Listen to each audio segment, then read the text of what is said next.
जैसे रामकृष्ण परमहंस, विवेकानंद जी और कबीर जी को, और ऐसे आप मान सकते हो 10-20 परमहंस विवेकानंद जी को, उनके मैंने पढ़ी है ऑटोबायोग्राफी। वैसे सबको जिसको भी हुआ ना आत्मज्ञान, तो सब ने कुछ न कुछ त्याग किया है। जिनको सब कुछ बीमारियां थी, जैसे रामकृष्ण परमहंस जी को, या अभी आज के डेट में अपन देखें तो परमानंद जी को सब किडनी देने के लिए तैयार है, लेकिन लेने को नहीं है। वैसे ही रामकृष्ण परमहंस जी के गुरु आए तोतापुरी उनको ज्ञान देने के लिए कि भाई ठीक कर दो, लेकिन उन्होंने ठीक नहीं कहे। फिर तोतापुरी जी ने पूछा तो उनके शिष्यों से पता चला, कैसे भी माता जी से थे, उनको साक्षात दर्शन होते थे। तो बोला इस जन्म में भी अगर ठीक कर दोगे तो हर जन्म की तरह ही वैसे सेम हो जाएगा, तो इनको भोगने दो जो भी है। तो कुल मिला के अगर हम भोग लेंगे तो ही होगा, बाकी जन्म जन्मांतर लग जाते हैं। बाकी अगर आपको ऐसा ही है, इस रास्ते चलना है, या फिर मुझे समझने के लिए आपको पहले तो आपको गीता पढ़नी पड़ेगी। मैंने ऐसे मजाक में 75 चैलेंज था अंकित भानुपुरिया का, उसका सुना, फिर मैंने गीता पढ़ी, फिर बाइबल पढ़ी, फिर कुरान पढ़ी, फिर जरूत्रिष्ट होता है, 1-2 अलग अलग है धर्म में। फिर मैंने उपनिषद पढ़ लिया। उपनिषद मतलब सारा, आप उपनिषद गंगा यूट्यूब पे सर्च कर लेना, बहुत एपिसोड है चिन्मयानंद जी के, तो आपको पता चल जाएगा धर्म अर्थ काम मोक्ष जो भी है, सब चीज़ें पता, राजा भरतरी सबकी कहानियाँ पता चल जाएगी। फिर आप ओशो को सुनो, ओशो को 6 महीने सुनो, मैंने सुना था 1 साल 6 महीने।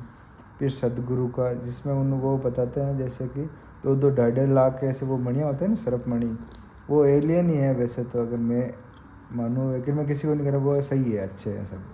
फिर आप आचार्य प्रशांत को सुनो। फिर परमानंद जी को मैंने सुना 1-1.5 साल, आंसू आ जाते थे जब भी सुनता 1-1.5 घंटा। उन्होंने हर आदमी को मंत्र जाप दिया। अब मैं भी मानता हूँ मंत्र जाप से होता, मैंने 2-2 3-3 घंटे किया, सिद्धियाँ आई गई। अब मैं वो नहीं बता पाऊँगा। मतलब जैसे कि वाल्मीकि जी को ज्ञान हुआ ना, तो उन्होंने सब त्याग दिया था। उससे पहले वो डाकू थे, आपको पता होगा, तो सबको मारते काटते, लेकिन जिस टाइम उन्होंने बोला कि आपको राम मंत्र बोला, उन्होंने बोला राम नहीं मरा बोलूँगा, तो बोलो मरा बोलो, लेकिन उन्होंने सब त्याग दिया था, टोटल त्याग दिया था, एक भी आगा पीछा कुछ भी नहीं था, तब उनको असली ज्ञान हुआ था। तो हमें सबको छोड़ना पड़ेगा। खाली हम मंत्र लेके माला जपने से कुछ नहीं होगा। दिन भर अपन बेईमानी कर रहे हैं, चोरी कर रहे हैं, सबको दुख दे रहे हैं, और रात को अपन मंत्र कर रहे हैं, तो वो नहीं होगा, आपको त्यागना पड़ेगा। वाल्मीकि जी को ज्ञान तभी हुआ था, सब त्याग दिया था। तो आप समझो इस चीज़ को, आपको त्यागना पड़ेगा। फिर मैं कबीर जी सबको बताऊँ, कुल मिला के अपने को एकदम प्योर बनना पड़ेगा पहला, फिर आप मंत्र कर लो, हो जाएगा। भक्ति के बाद ज्ञान ही आएगा, लास्ट में ज्ञान ही आएगा, ज्ञान के बाद में वैराग्य, ये सब ऑटोमेटिक आ जाएगा। क्योंकि सब अपन को पागल समझेंगे, मतलब अपन से छूट गए, फिर अपन खुद ही बचेंगे। और ये सब माया है। जैसे किसी को आम कहते हैं, फिर दूसरे देश में कहते हैं इसको मैंगो बोलते हैं, लेकिन अलग अलग है, लेकिन है एक ही चीज़, लेकिन हम सोच रहे हैं ये अलग अलग है। तो इसको माया को समझ नहीं पाए, विश्वामित्र जी भी नहीं समझ पाए, कोई भी नहीं समझ पाएगा। तो आप ज्ञान में तो भाई, मैं जैसे बचपन में मैं 8 क्लास में पढ़ता था, 12 साल की उम्र थी मेरी, उस टाइम में पता नहीं 2-2 3-3 घंटे बैठा रहता था। यह तो मेरे पिछले जन्मों का है, इसलिए मैं ऐसा हूँ स्पिरिचुअल। फिर मैं जो भी है दोस्तों के साथ गलत अच्छे दोस्त मिलते गए, ख़राब होता गया, करता गया। फिर मैंने अच्छा दोस्त मिल गया 2017 में, फिर मैंने तैयारी की और नौकरी लग गई।